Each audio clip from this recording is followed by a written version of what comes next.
Alright, we turned 100,000 miles on our 2017 Honda CR-V, so it's time to flush the coolant for the first time. This is Honda Coolant Type 2, recommended for these vehicles. Buy that at your Honda dealer, and then I'll be showing you when we fill it how I use this Lisle spill-free funnel. All the links will be in the description. So what I need to do first is drain what will come out. So when you do something like this, you don't get everything out. Honda knows that. They still recommend doing it at 100,000 miles. So that's what we're gonna do.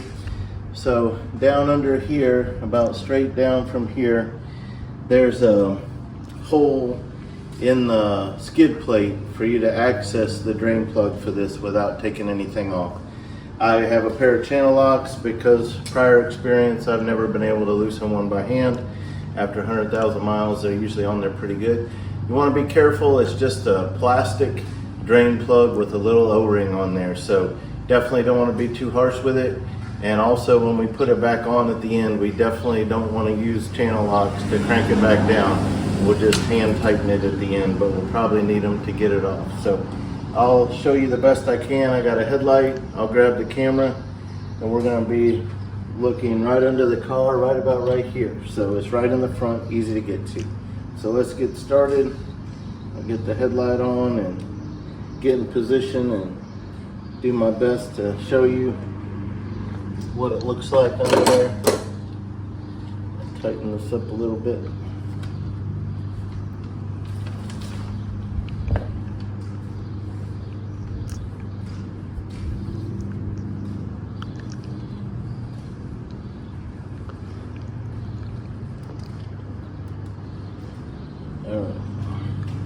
And you need something to hold at least a gallon. This will be my first time, so I don't know how much. We'll find out. Okay, so going up under the car here, you'll see this access hole right here. So that's where I want to be. I'm going to look up under there, and you see this right here. This right here is a plastic plug that my finger is on, and so we want to turn that counterclockwise. So I'm just going to grab it. Yeah, I'm not able to budge it, so I'm going to put some channel locks on there. I'm going to loosen that up, and we'll start draining coolant into our pan. So I got my channel locks here. I need to be careful because you know it's going to drip on me.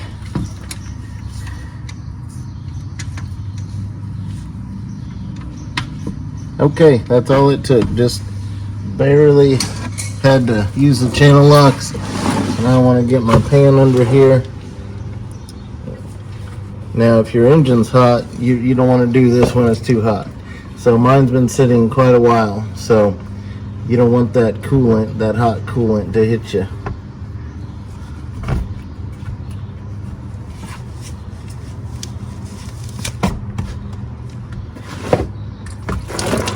Alright, it's going to be messy and it's going to splatter.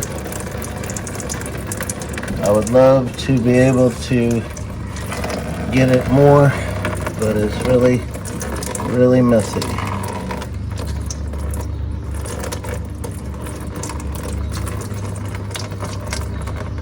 There we go. So it's messy, but I just got the whole plug out, so won't take so long to drain.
we're just gonna let that drain for a while. We'll check back in with you.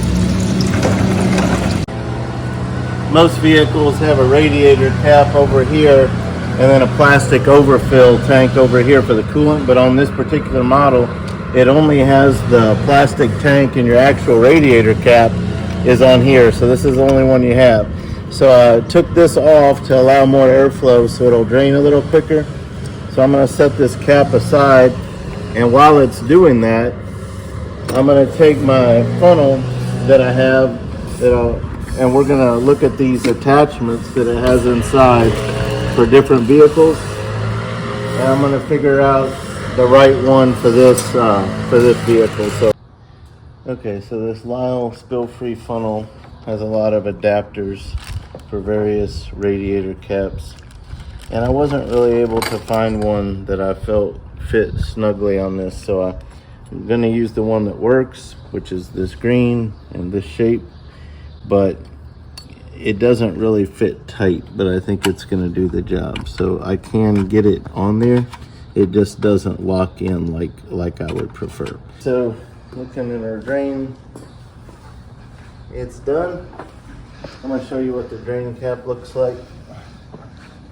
It's this little black cap is what you're twisting off, and that's what seals it up. It's got a little O-ring, some threads. So now all I'm gonna go do is go back down there with the rag. I'll wipe it up a little bit, and I'll put this on by hand, and then we're done underneath at that point. So all we'll have left to do will be from the top is filling it up with our new fluid. I'm gonna clean up this stuff first so I don't drop anything in my engine bay.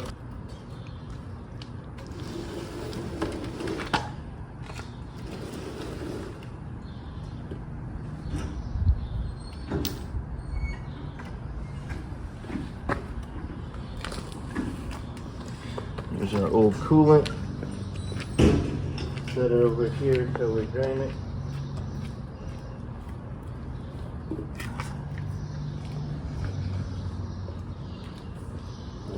Put it in a disposal container.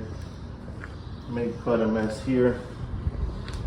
So what I'm going to do, this stuff splatters. Not a lot you can do about it. So I'm going to go ahead and just throw away all the sheeting.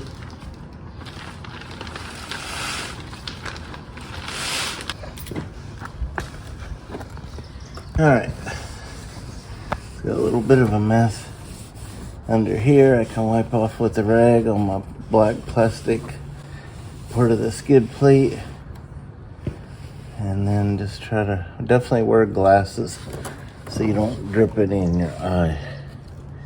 All right, so I'm gonna put this plug back in, start turning it by hand, getting a couple of drips down near my face.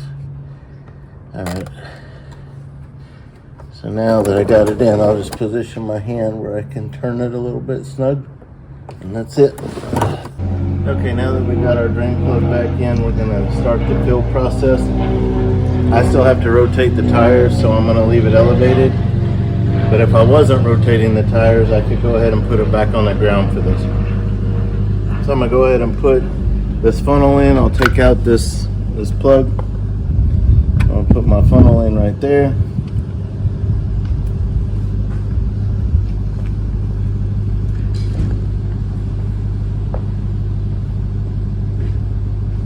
First thing I'm going to do is start pouring coolant in. We don't know exactly how much we need.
left. So that's not fitting right. That's why it's spilling.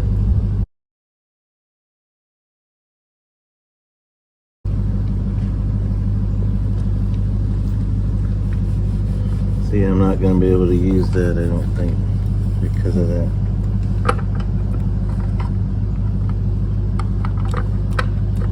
Okay, because that cap wasn't making a good seal, I'm not able to use that funnel the way that I would like, the way that it's designed to use, because I'm going to get spillage out of there.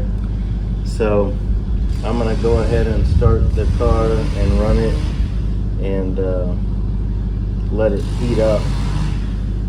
Let it go through some heating cycles, let some air out, and then we'll top it off with coolant at the end.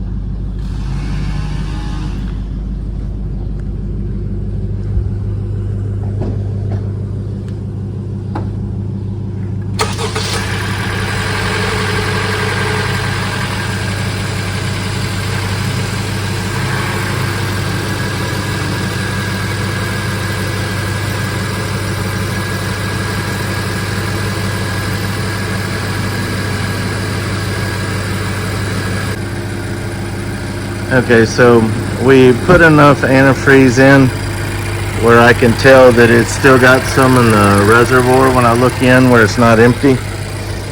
And I've got the heat up all the way inside the car. And so what I want to happen is I want that heat to kick on and run while it's circulating. I'm leaving that cap off right now.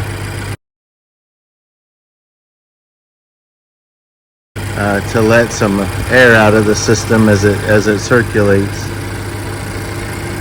So we'll check back in with you after the heat is kicked on. Yeah, I said the heat kicked on. What I really meant was these two fan motors in the front needed to be on, and they are on. Both those fans are running. I'm going to go in and look at the engine temperature. My engine temperature is still cool. My temperature is on high, and so I just rotated the knob till it was on high.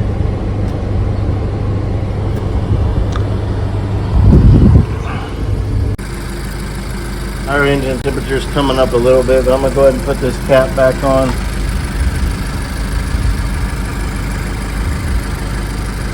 Get it pressurized.